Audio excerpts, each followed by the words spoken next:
SR Crown Hall. SR Crown Hall was designed by the German-American modernist architect Ludwig Miles van der Rohe, who is pictured above. It is the home to the College of Architecture at the Illinois Institute of Technology in Chicago, Illinois. The building was completed in 1956 and is one of the more architecturally significant buildings of the 20th century due to its refined details of the basic steel and glass construction style. SR Crown Hall has elements of line along the windows and walls.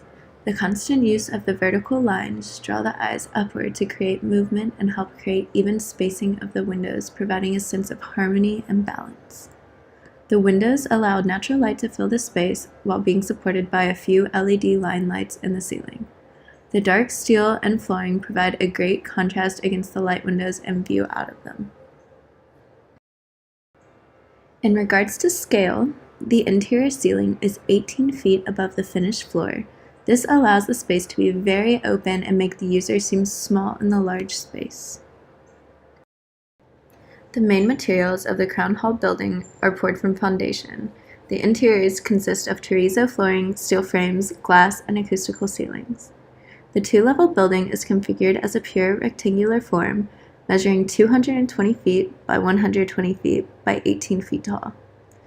The enclosed space is column-free with 4 6-foot steel plate gliders welding to the 8 H columns. These guiders suspend the roof in a single plane to form a primary structure. The main source of light in this building is the natural light that streams in from the large windows that make up the exterior of the building.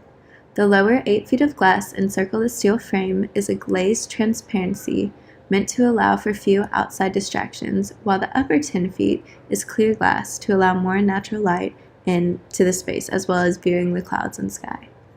Color is used very little in this space to add the less is more motto that Miles van der Rohe had created during this time to keep the interiors very simple and minimum. SR Crown Hall used many technological advancements as it was being constructed. One example of this is its suspended roof system that does not have interior columns, which allow the space to be open and universal. The main use of SR Crown Hall is to be used as a teaching or instruction environment. That means that a majority of the users in this space will have an experience of either learning or teaching. The building's skin is composed of welded steel components and glazed with clear and translucent glass. All of the steel is painted black. The interior floors are terrazzo, and the ceiling is a white acoustic tile to help keep the sound in the space from echoing. The walls are plastered and painted white, and the freestanding walls are paneled in oak. The furnishings arranged in SR Crown Hall consist of chairs designed by Ludwig Miles van der Rohe and many other designers, but they are sectioned off into different spaces. The furnishings in the classroom are more serious and transportable as to help students easily maintain focus and allow them the chance to work in groups when needed. The furnishings in the common areas are more comfortable and permanent. These sections are arranged to allow users to socialize and rest during their day-to-day interactions in this space. Ludwig Miles van der Rohe truly paved the way for the modernist design movement. He pushed the boundaries of design and was always successful in creating an influential and beautiful space.